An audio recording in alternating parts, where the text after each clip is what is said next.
Hey guys, welcome to Stockholm. You only have 3 days in Stockholm? Perfect amount of time to hit all the best spots. We'll break down the top 5 places you can't miss. These spots will make you say, "Oh my god." Let's dive into this Scandinavian gem. Buckle up for a whirlwind adventure through Stockholm. First up, Gamla Stan. This is the old town, and it's even more charming than I can describe. Imagine cobblestone streets, colourful buildings, and cute cafes on every corner. It's the definition of picturesque. Serious fairy tale vibes. Spend hours wandering, shopping, and soaking up the atmosphere. Every corner is an Instagram masterpiece. Check out Store Torget, the main square. Grab a cinnamon bun, a Swedish staple.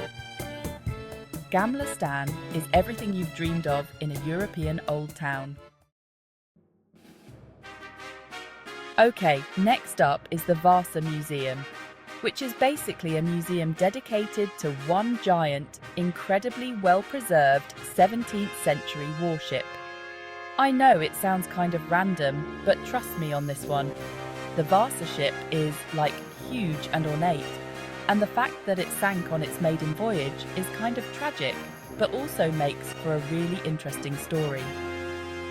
The museum tells you all about the ship's history, how it was built, and why it sank. Plus, you can actually walk around the ship and see all the intricate details up close. It's kind of like stepping back in time. Honestly, even if you're not a history buff, the Vasa Museum is worth checking out. It's just one of those unique and impressive things that you have to see to believe. Chapter 3. Alright, so Skansen is the world's oldest open-air museum, which is pretty cool. It's basically like a little village that shows you what life was like in Sweden back in the day. They have traditional houses, farms, and even a zoo with Nordic animals. You can walk around, check out the old buildings, and even watch craftspeople demonstrate traditional skills. It's like a history lesson come to life. Oh, and the views from Skansen are amazing. You can see all of Stockholm from up there. Honestly, Skansen is a really fun and educational experience, especially if you're traveling with kids. It's like a little escape from the city within the city. Chapter 4. Okay, Djurgården is an island that's basically like a giant park in the middle of Stockholm. It's the perfect place to relax, take a walk, and enjoy some nature. There are tons of museums and attractions on Djurgården as well. You can visit the ABBA Museum, which is a must for any music lover. Or, if you're more into art, check out the Teal Gallery or the Prince Eugen Waldemar Suda.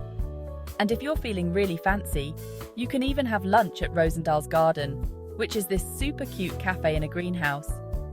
Djurgården is just one of those places where you can easily spend an entire day just wandering around and exploring. Oh, and you can rent bikes there, which is a fun way to get around. Chapter 5. Last but not least, you got to check out Stockholm City Hall. It's this really impressive building where they hold the Nobel Prize banquet every year.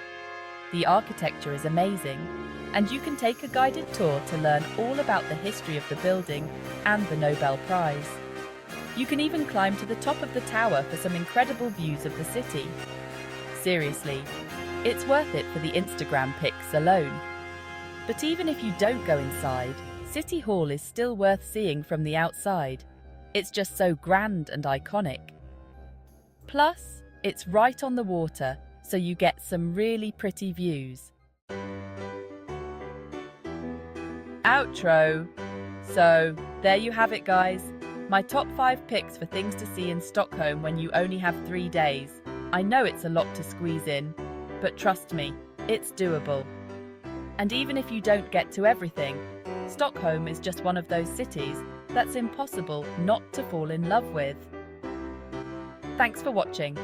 Make sure to like, comment, and subscribe for more travel guides.